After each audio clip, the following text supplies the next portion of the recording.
Hello, this is Clementine from Visions of Atlantis, and you're listening to your Brutally Delicious podcast.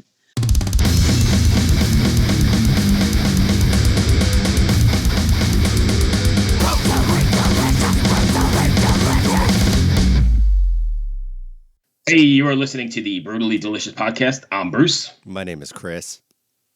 That's it? That's all you get from me today, bitch. Great. And once again, we're missing Rena. Pardon my harsh language. Yes.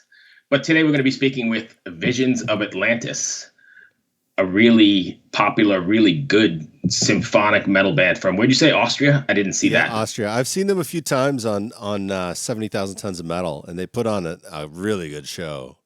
And as you were saying, some of their videos have a couple million views, so they're pretty popular as well. Yeah, absolutely.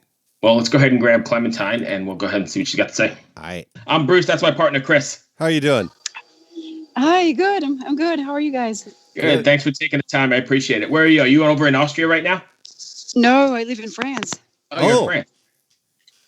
Yeah, I'm French, actually. What's the what? How did we get this wrong?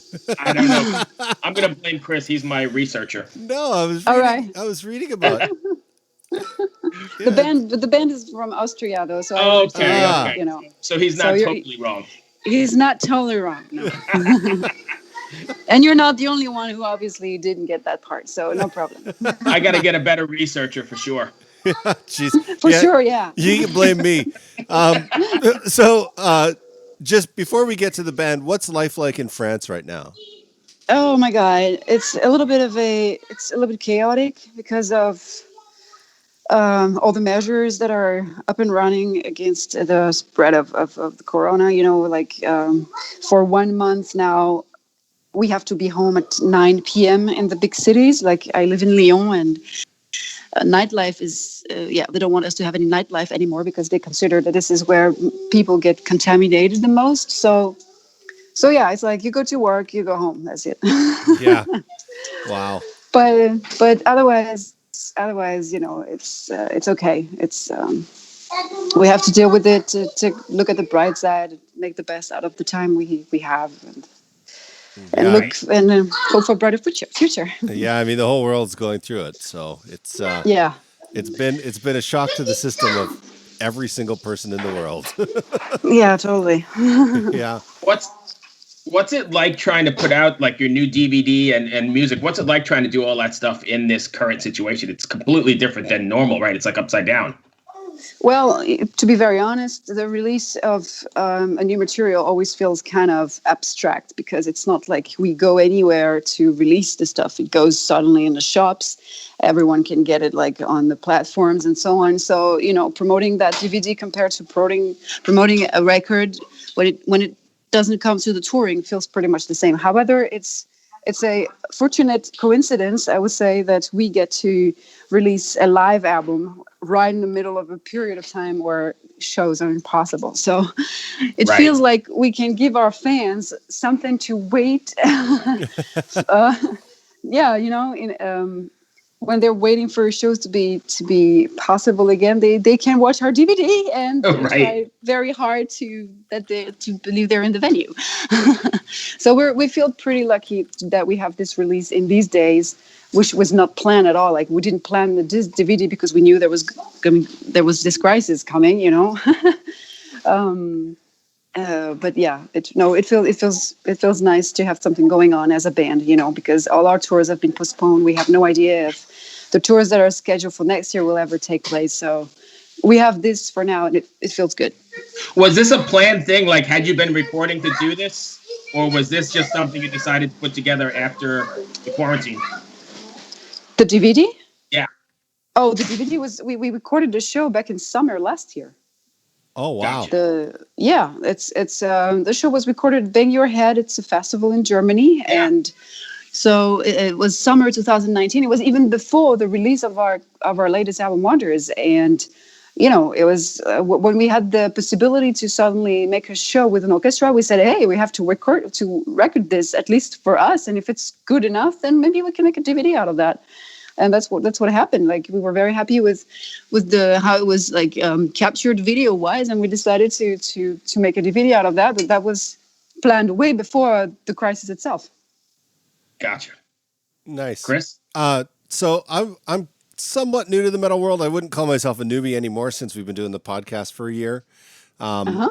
But I got into metal because of 70,000 Tons of Metal. I went on that cruise the first time.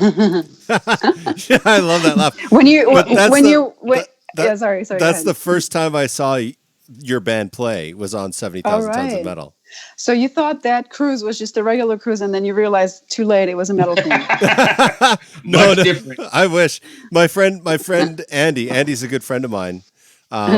Started the boat, as you know, and in 2011 I wanted to support his new business venture, so I showed up in golf clothes and went on the cruise, and I've been on almost all of them ever since.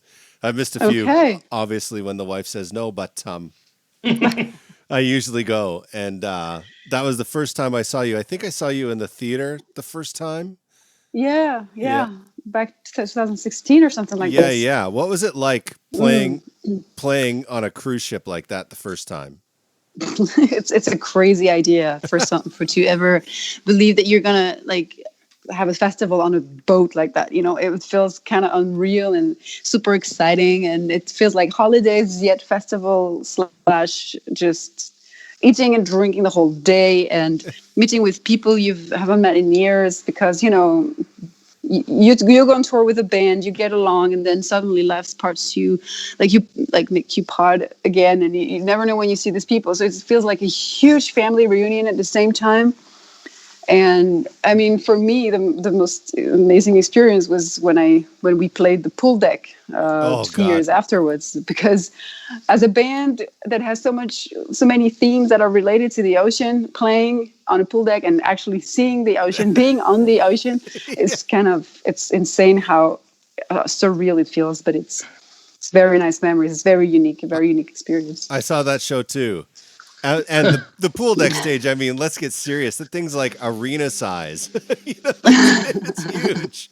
For on a boat, I'm like, how is this even, like, my God, this is insane.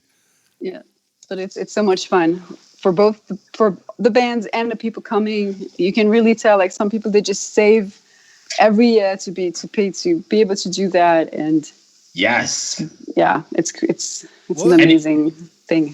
What was it like being so close with fans all the time like that? Well, at first I had I was waiting to see, because some fans can be sometimes like they don't know exactly where the border is from being nice and being too much, or to be all over the place. Yeah. But the thing is, I have to say that the American fans, they are very respectful. They don't cross borders like that too much. They respect privacy. They respect physical distance, and this made the whole thing completely smooth. I don't recall I had any bad situation. I know there were some other stars like that. They stay in their cabin the whole time because they just don't want to, because it would be too much for them. Like I think it's Alicia from Arch Enemy. I guess she would have a harder time than me to be around too much. No, so far it's been very, very nice. Everyone's been very kind and respectful, and also because they know that artists, like, we don't have an artist area, so we want to be able to enjoy that place without having to hide all the time. Right, and be able to eat your dinner and do your kind of stuff like that, for sure. Yeah. Yeah, I mean, I've like being on the boat, and I didn't know metal at all when I went on the boat. Like the 2 or 3 days before I went, I was like, oh, I should look up some bands that are on the boat. And I was like, let's check out this band called Epica. Okay, I'll listen to them. And then, like I saw Death Angel play. I didn't even know who they were. And I was just, oh my God, I was so wasted with that guy last night. I didn't even know he was in a band. Yeah.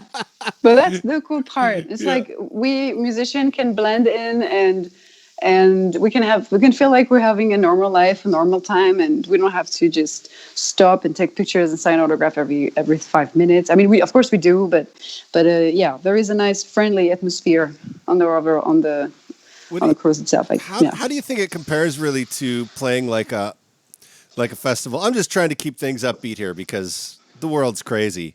So, Yeah. what's it like? Well, Go ahead. it's way smaller than a regular festival. I mean, at least it feels way smaller because you have some common places like the decks, of course, and you have the casino place. You have all the different stages, and you have the pools, and you even have some places where you can do some sports and so on. There's not so many people in there in general, but so it feels kind of small because otherwise the rest of the boat is just like corridors with the cabins. So it's Right. not like there's nothing so much going on. So it feels smaller, and yet it's a completely different environment because this place is not meant for a metal event. So it looks like a completely fancy cruise, but it plays metal music all over the place. So it's kind of there's some nice contrasts going on, and it's actually nice to be on a boat and to arrive in an island. I don't know. Once we went to Jamaica. The other time we went to it was what was the island? Saint Martin, was it? No, I can't remember. I can't recall. To be honest with you, on the land days, I was usually so hungover. I'd wake up at like three in the afternoon, and I would walk off the boat with no idea where I was. So I don't know. Well, that's just me. I went kayak. I went kayak with Glory Hammer, and nice. I don't. Yeah, Nice. yeah, that was fun.